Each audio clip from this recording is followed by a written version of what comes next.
আসছে কোরবানি ঈদ। কোরবানি ঈদের মাংস রান্নাতে আমি যে স্পেশাল মসলাটা দেই, আর মাংসটাকে আরো বেশি মজা করতে এই মসলাটা আসলে বানাই।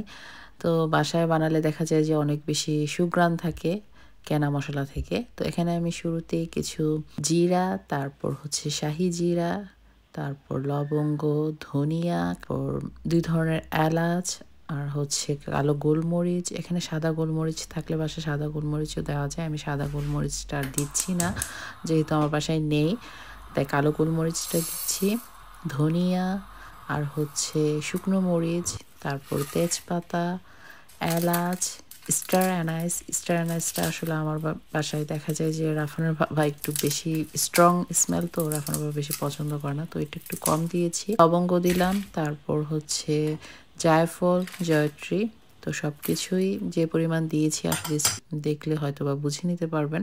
আর পরিমাণটা আসলে আমি বলি নাই, কারণ এটা হচ্ছে মাংস বুঝে আসলে নিজের আন্দাজে রান্নাটা করা আর কি। তবে সব কিছুই এরকম ২ টেবিল চামচ পরিমাণ হবে।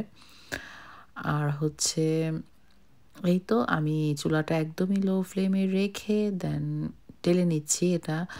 অনেক সময় কিন্তু অনেক কড়া রোদ থাকলে রোদেও মানে এই শুকনো মরিচটা রোদে দিয়ে তারপর গ্রাইন্ডারে গ্রাইন্ড করে নিলেও হয়ে যায়। বাট আমাদের এখানে এত রোদ নাই। আর রোদ থেকে আমি চুলায় টেলে নেওয়াটাই বেস্ট মনে করি। কারণ তাহলে এটার মানে সুন্দর সুঘ্রাণ থাকে আরকি মসলাটার মাঝে। আর বেশি হলে ৫ মিনিট আমি এটা এরকম টালবো। খেয়াল রাখতে হবে যেন পুড়ে না যায়।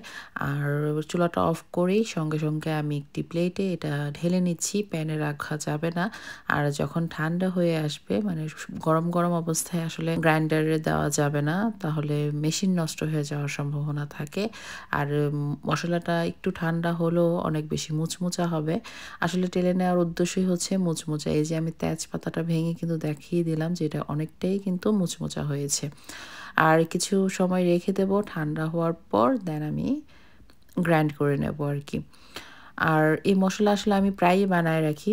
প্রায়ই আমার বাসায় এটা বানানো থাকে। আমি সবসময় মাংস রান্নাতে এই মসলাটা ইউজ করি। তাহলে দেখা যায় যে নিজের হাতের বানানো থাকে তো অনেক বেশি মজা হয়। আর আমি এই গ্রাইন্ডারটা ইউজ করছি। আমি আসলে আমার রেগুলার কাজের জন্য এই গ্রাইন্ডারটা ইউজ করি। আমার কাছে এটাই ভালো লাগে। ছোট, তারপর আবার ইজি। আসলে এই মসলাটা বানিয়ে রাখলে এয়ারটাইট একটি জারে রেখে দিলে দেখা যায় যে ১ বছর পর্যন্ত এটা ভালো থাকে। মানে অনেকদিন এটার সুঘ্রাণ থাকে। কেনা মসলায় নরমালি এতটা সুঘ্রাণ থাকে না। আর এই যে আমি এটা যেহেতু এটা গ্রাইন্ড করেছি তাই মসলাটা কিন্তু অনেক গরম। তাই আমি মসলাটা যেন ঠান্ডা হয়ে যায়, ঠান্ডা হওয়ার একটা প্লেটে ছড়িয়ে নিচ্ছি। আর ঠান্ডা হওয়ার পরে আমি এটা জারে সংরক্ষণ করে রেখে দেবো। আর মাংস রান্নাতে ব্যবহার করলে এই মসলাটার টেস্ট কিন্তু আরো দ্বিগুণ বেড়ে যায়। আশা করি সবার কাছে ভালো লেগেছে। আল্লাহ হাফেজ।